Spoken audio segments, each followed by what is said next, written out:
Remarks live right here on the #1 free streaming news service in America.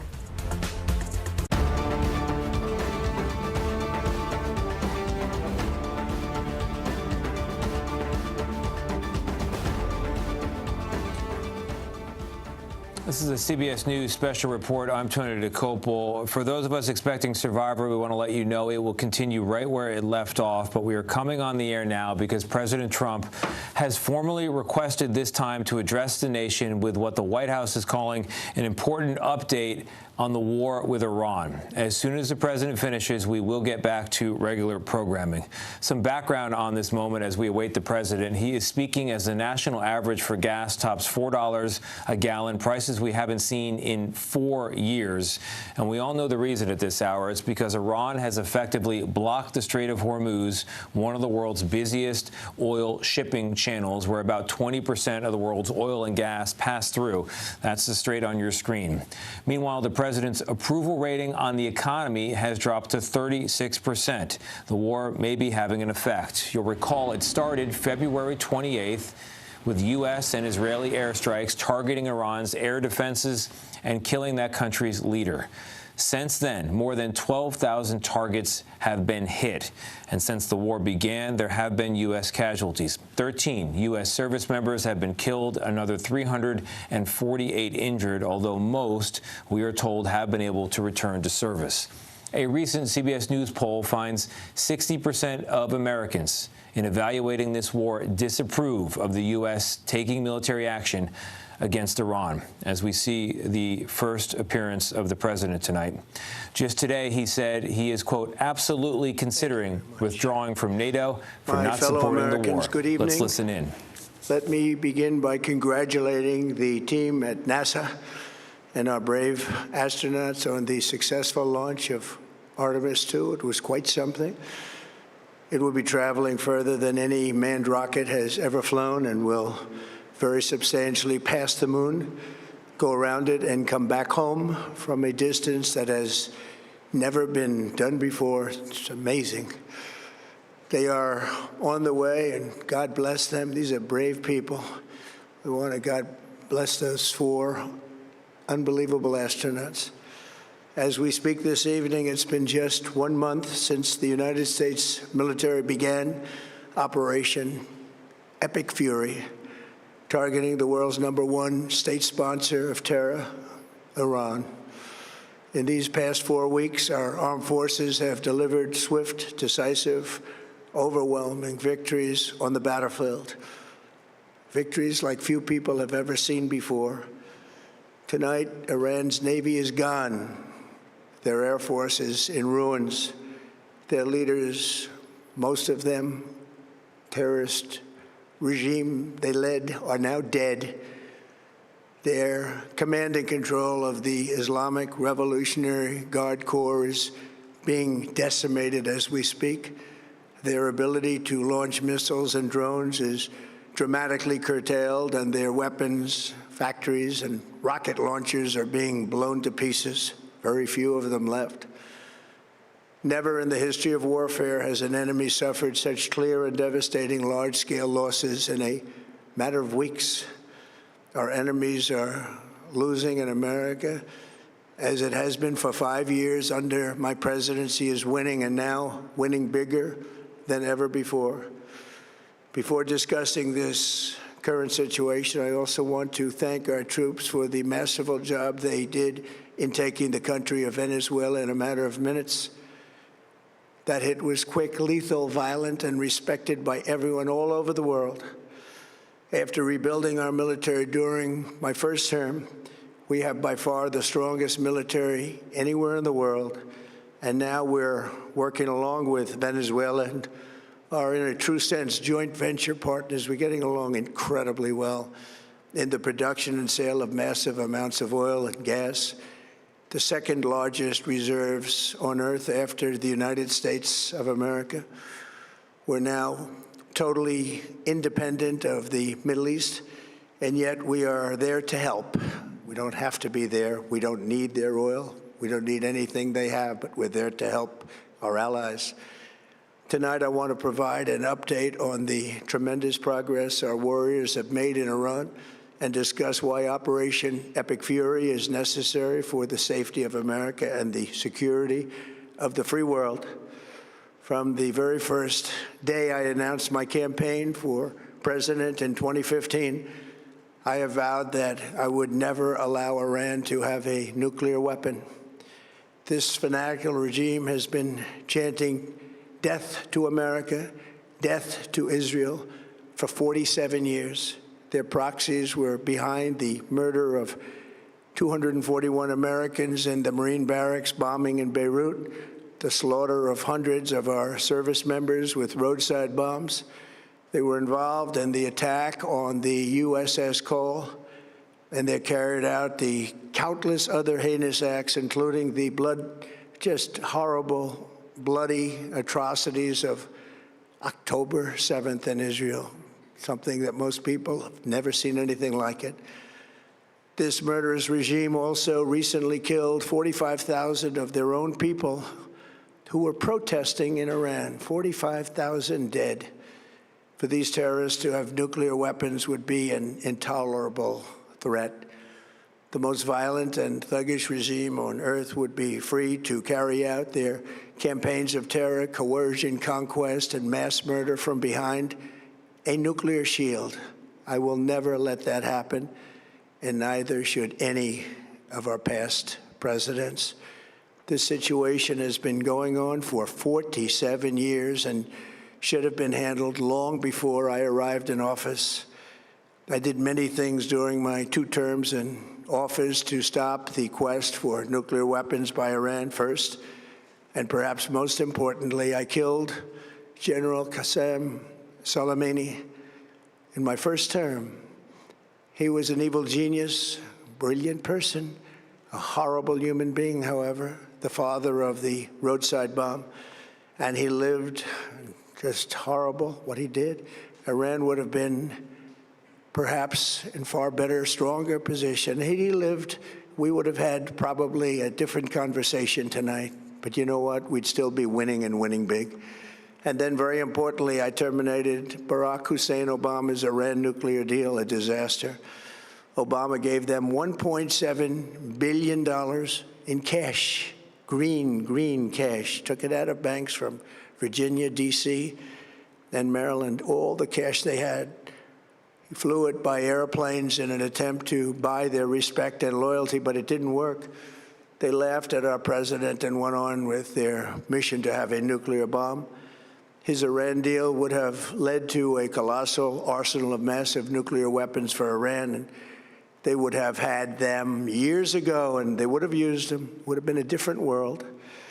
There would have been no Middle East and no Israel right now, in my opinion, the opinion of a lot of great experts, had I not terminated that terrible deal. And I was so honored to do it. I was so proud to do it. It was so bad right from the beginning.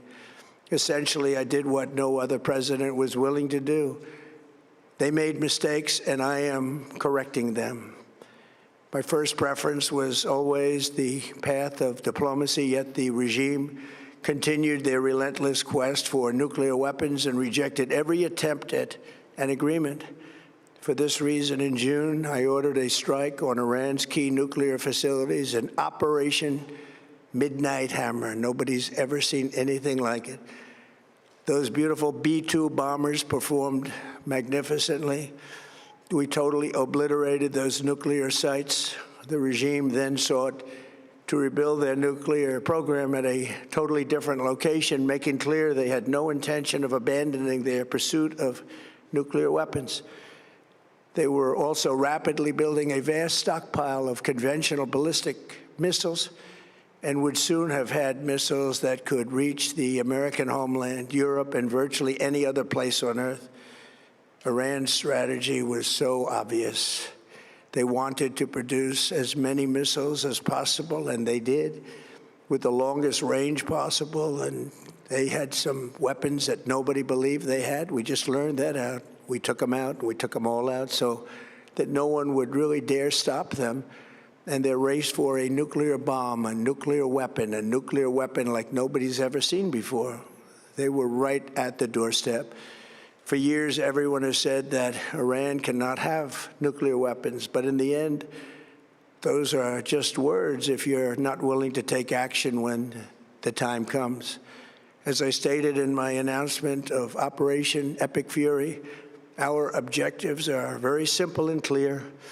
We are systematically dismantling the regime's ability to threaten America or project power outside of their borders.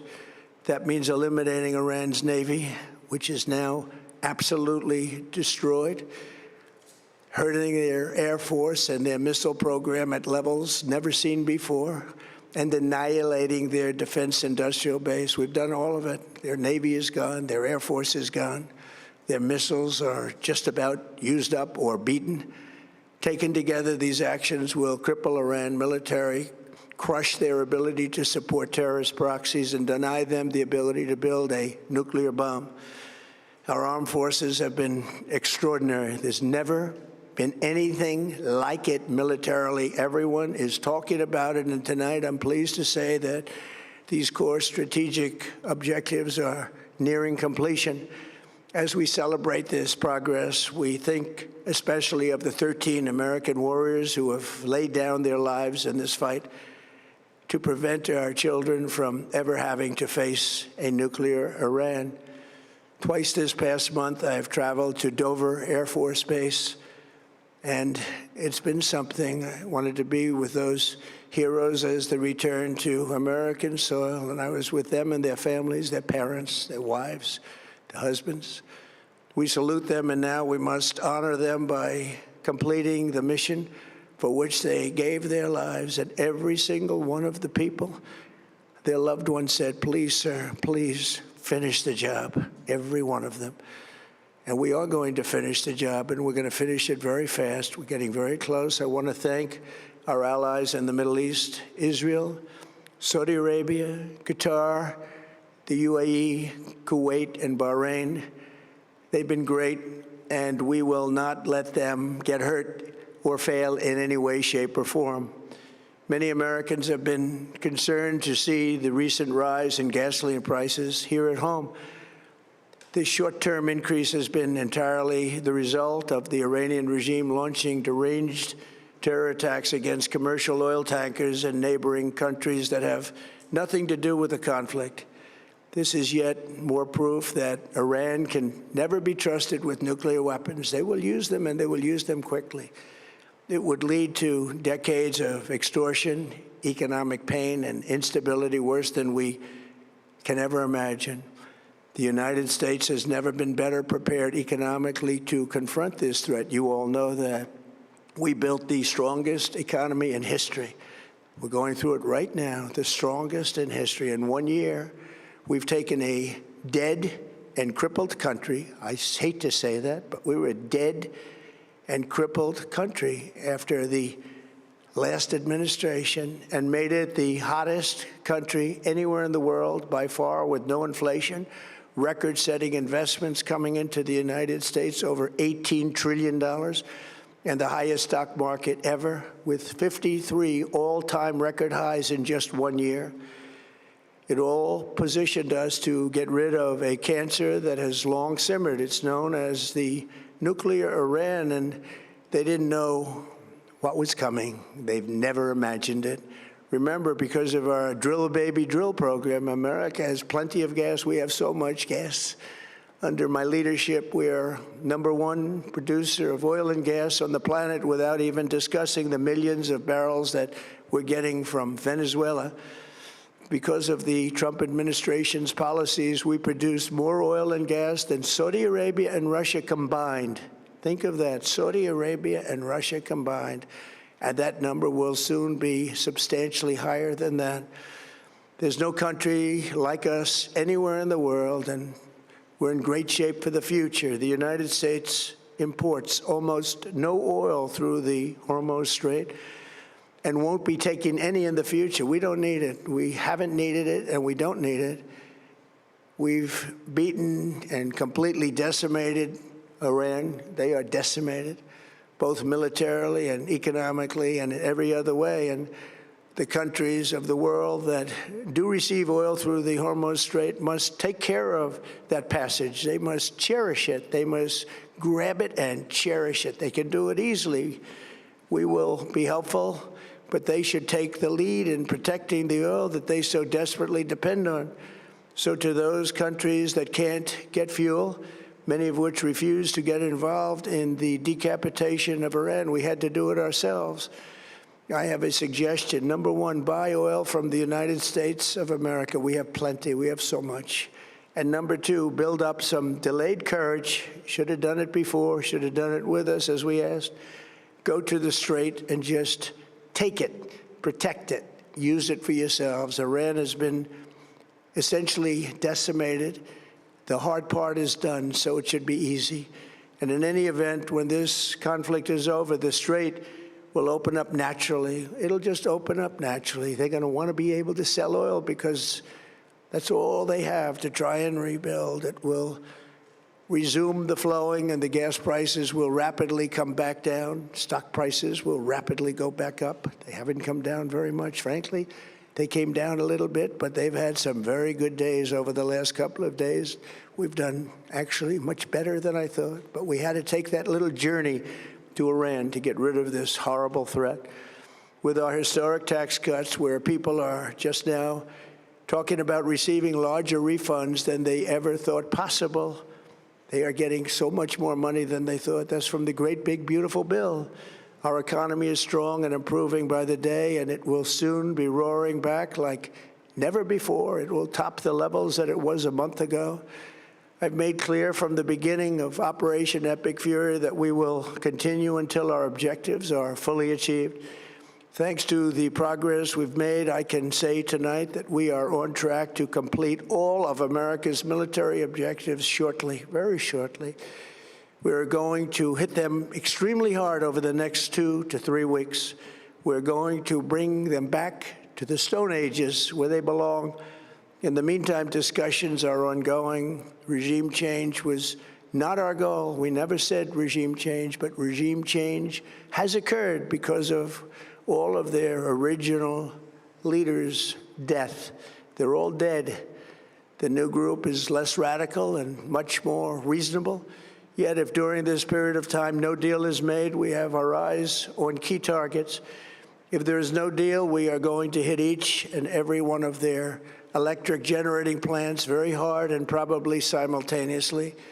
We have not hit their oil, even though that's the easiest target of all, because it would not give them even a small chance of survival or rebuilding. But we could hit it, and it would be gone, and there's not a thing they could do about it. They have no anti-aircraft equipment. Their radar is 100% annihilated. We are unstoppable as a military force. The nuclear sites that we obliterated with the B-2 bombers have been hit so hard that it would take months to get near the nuclear dust, and we have it under intense satellite surveillance and control.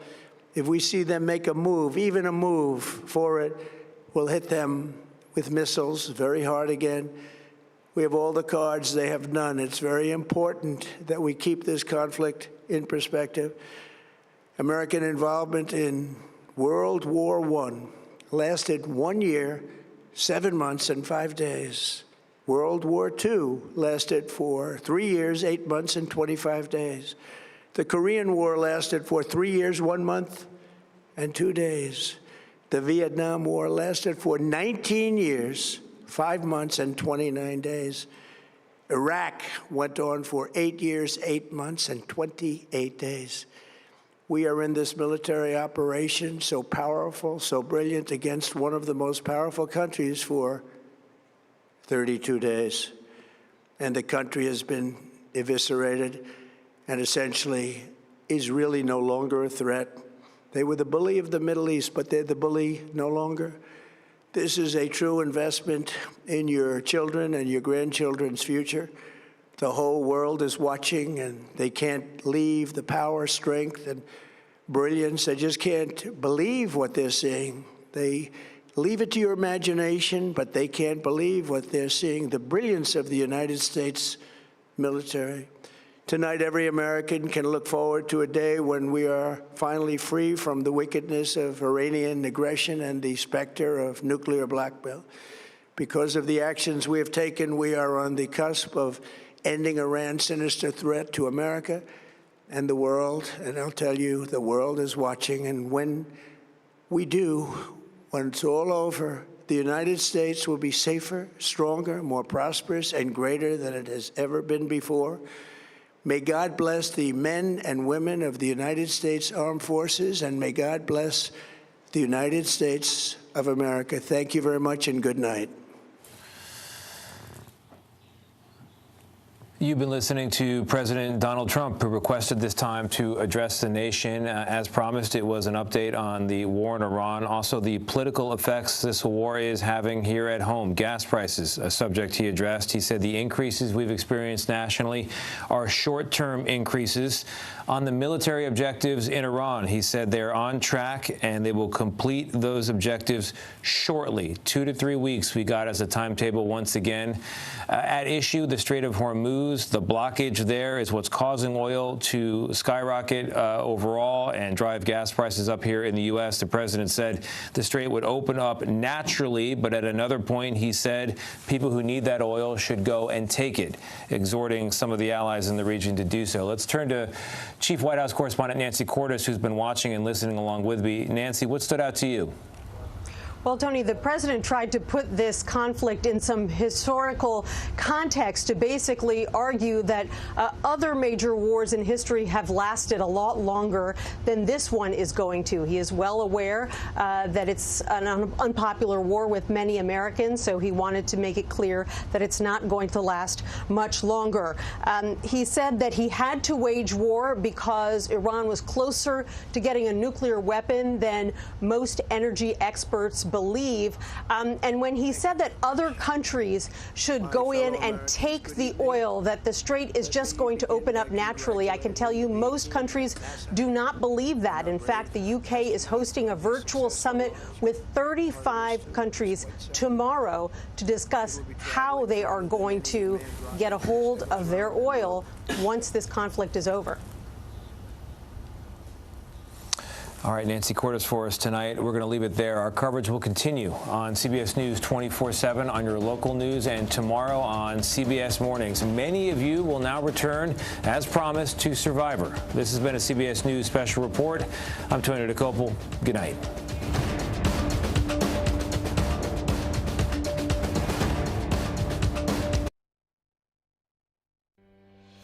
Thank you, Tony, and welcome back to CBS News 24/7. I'm Juliette Goodrich. President Trump giving an update on the war with Iran. I want to bring in CBS News senior White House and political correspondent Ed O'Keefe to talk more about that. Ed, if you're there, I just want to get your initial thoughts on the substance of the speech.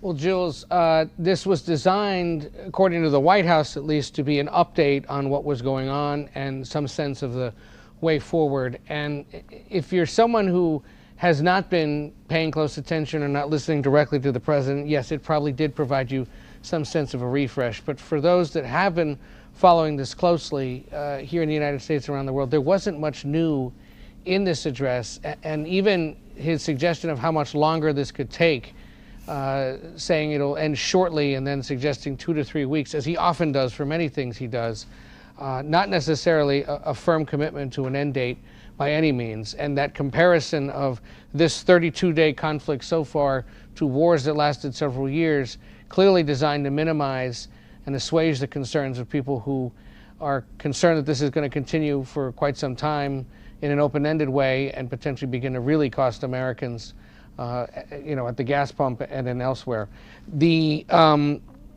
As he said, again, reiterated that he has always, since he began his political career about 11 years ago now, called for the end of Iran's nuclear ambitions, and reiterated tonight that that is a big focus of this ongoing conflict. Of course, that was the point of the military strikes on Iran last summer, when he insisted that their nuclear capabilities had been completely destroyed. Now suggesting that, in fact, that is part of the ongoing mission, as well as destroying Iran's conventional military capabilities, which he says now have been almost completely destroyed. One other little bit of news that I heard, or that our team heard, certainly in this address, is he's now suggesting that as many as 45,000 Iranians were killed in protests in the weeks before this military conflict began. At one point, several weeks ago, he had told us it was about 30,000. So that assessment has now increased. How they got to that number and where in that vast country did this occur are questions that we'll be asking certainly in the coming hours and days.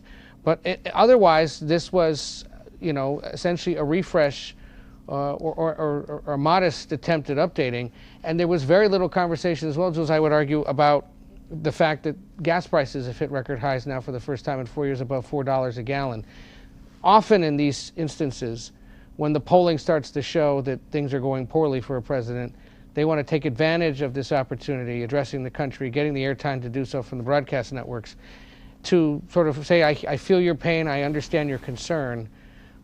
But he suggested, again, short-term pain for a long-term investment, and that is future security of your children and grandchildren. Polling that we've been discussing all night and that we've seen in recent days continues to suggest most Americans are not willing to shoulder this short-term pain, in part because they believe the president hasn't properly explained himself.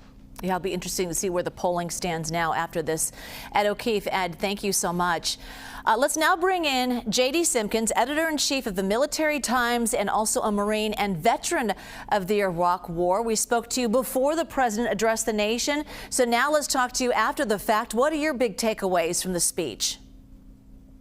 I don't really have any takeaways. It's quite honestly, I think there was a lot of weaving and not necessarily a real speech in terms of what we just heard. There's as Ed mentioned, citing 2 to 3 weeks is kind of the go-to move. So I mean, there hasn't been any real clarity from the beginning, and I don't think anybody listening to that speech came away from it thinking that there's any more clarity right now on the immediate horizon.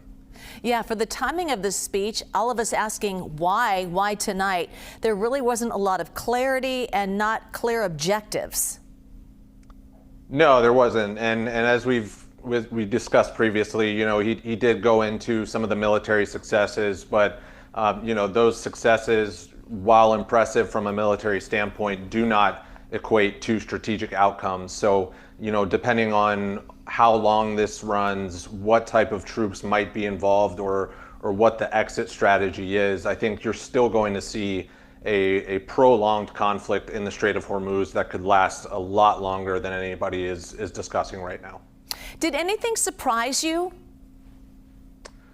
No, I would say that it was a little bit of surprise that there was how little substance there was to some of it. I think some of us were at least expecting the teeter to go one way or another in terms of potentially discussing boots on the ground or discussing, just claiming victory in a way that would allow them to, pat themselves on the back a little bit and withdraw troops, which right now I think a lot of people are viewing as a bad outcome, but it's not the worst outcome. So we still don't know what the outcome is going to be, because I don't think there was anything that showed one way or another. So let's talk about the Strait of Hormuz and the rising cost of oil and gas prices. He did mention that. He acknowledged it, but he didn't really provide much timeline or comfort in terms of prices going down. Did you hear that?